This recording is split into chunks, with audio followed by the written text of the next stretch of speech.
I want to talk with you about scans, and not just that phrase, Scanxiety, that word, right? I want to talk about something a heck of a lot heavier.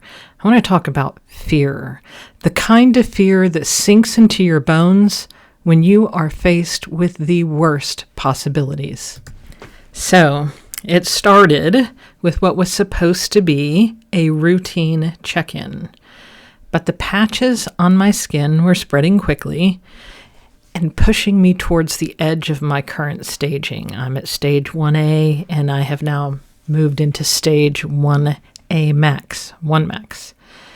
I had incredible fatigue, that bone-deep kind of fatigue. And y'all, I have been sweating like I'd run a marathon in the middle of August, and I have not been running any marathons.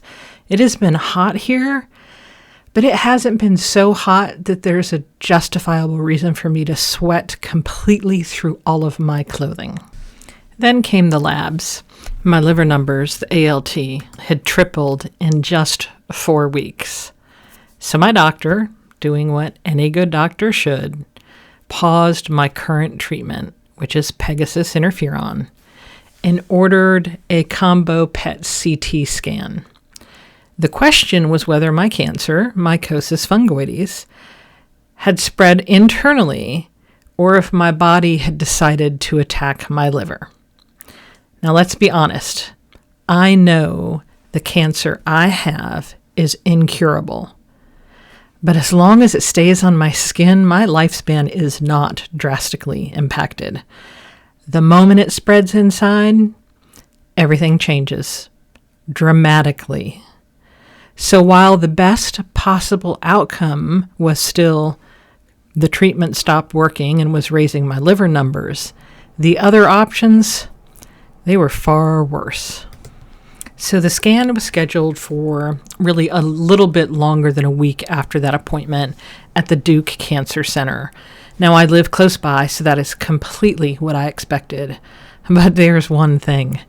I don't usually go to the cancer center because even though I have cancer, my treatment is done through dermatology, through a specialist in cutaneous T-cell lymphoma. So stepping into that building, that cancer center, it was like stepping into a new category of patient.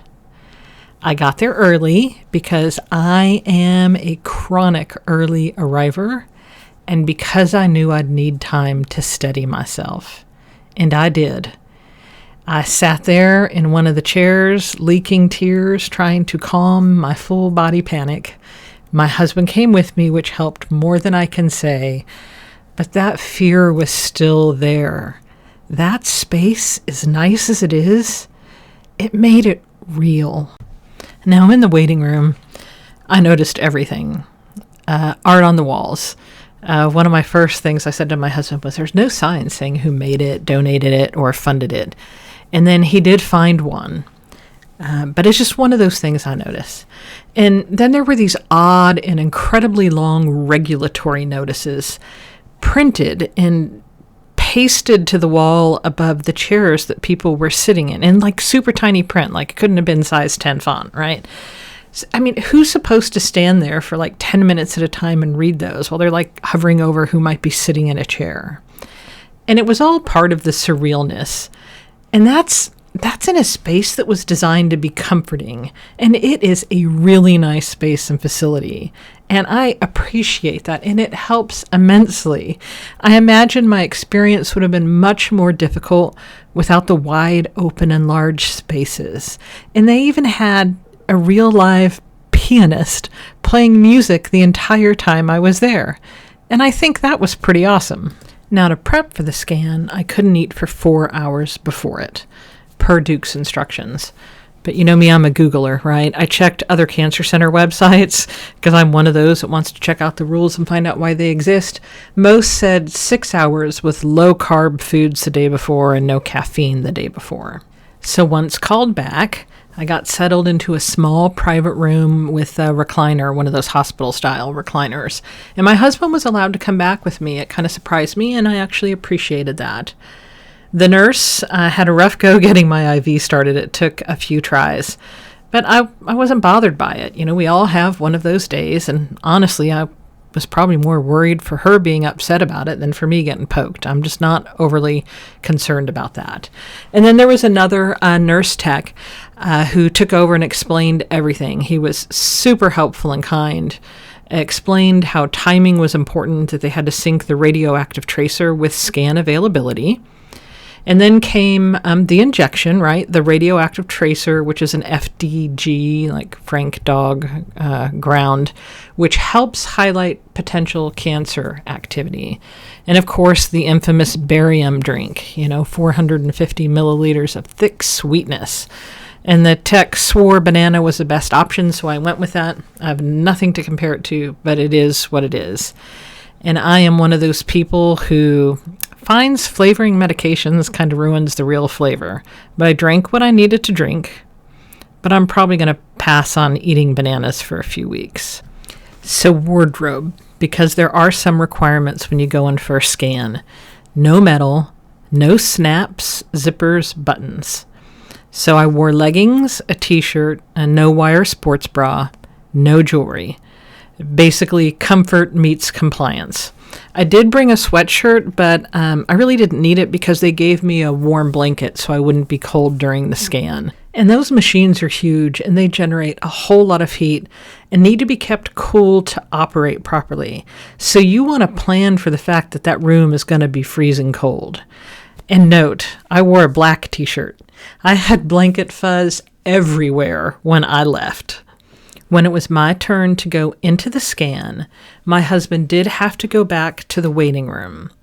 So I was led by another technician into the scan room, and it was big, and the scanner was big. The machine is often described as a donut, but let me be clear, it's a tube, okay? And it's a snug one. I'm not bothered by that kind of space, but if you are, it would be worth talking with your doctor about it if you're facing a scan.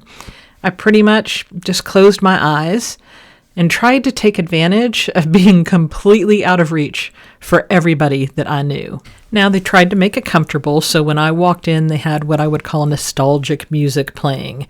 It was Take It Easy by the Eagles, and that really continued with whatever station they had running. The technician did position me on the table, basically told me where to sit down and how to get on the table. And they placed like a chalk, chalks or some sort of cushiony type thing under my knees. And then they had me grip handles that were behind my head. So my arms were lifted up and elbows bent, and I was holding onto these handles that were behind my head so that my arms would be in the right position. And then they put cushions, chalks kind of on the side where my arms and shoulder were to keep me still. I did take out my hearing aids and had the technician put them aside for me. And then kind of a funny thing, I looked up and saw they had one of those scene panels in the light fixture above. Yeah, you probably know what I'm talking about. And it was made to look like a bright Carolina blue sky with leafy and flowering spring branches overhead. Now let me pause here. I said Carolina blue. It's Duke's Cancer Center. It was a bold choice, y'all. Bold. But I respect the audacity. And really, it was calming. It made me smile, and it distracted me for a bit. Now, the scan itself lasted about 25 minutes. It wasn't crazy noisy, but then again, I wasn't wearing my hearing aids. Now, here's where I make a pitch to Duke and other medical centers if you're listening. It would be awesome if you showed us, patients, exactly what to expect. A short video, maybe of someone getting positioned on the machine. We walked into that room and the technician said you can get on the machine, and it's this long bed that's, I don't know, I'm making up the numbers, 10 feet long. And I'm like, well, where exactly do you want me to get on? And so he showed me, some photos of what the injection room is like, that you'll be sitting in a comfortable chair. This is what's going to happen when you come in. Essentially a step-by-step breakdown of what actually happens from the moment you check in to the moment you check out. Because listen, I was scared. I was petrified. I was about to find out that I was either not going to have a life-ending reality, or I was going to have a life-ending reality in a very short period of time. And part of that fear that also makes it difficult for a patient to go into that space is not knowing what to expect. I did not know what the room looked like. I did not know how I would be positioned or what would be expected of me. A little information can go an incredibly long way towards easing patient fear.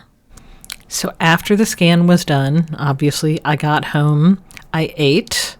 I did bring snacks and had them in the car in a cooler so that I could eat immediately afterwards because I was so nervous, y'all. I hadn't eaten since, something like, 9 hours beforehand. And then I was surprised sitting at home on the couch, kind of like that part's done.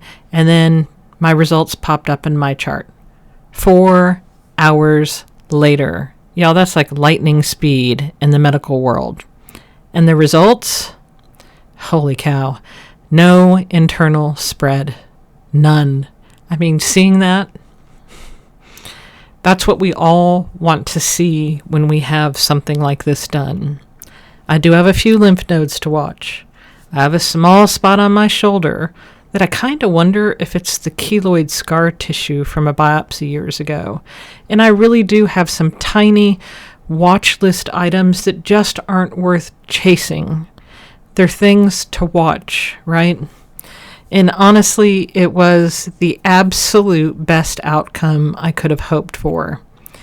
And to say I'm relieved, it just doesn't even begin to describe it. I still tear up, okay? So if you've got a PET CT scan or any other scan coming up and you're scared, I get it. It is okay to be terrified.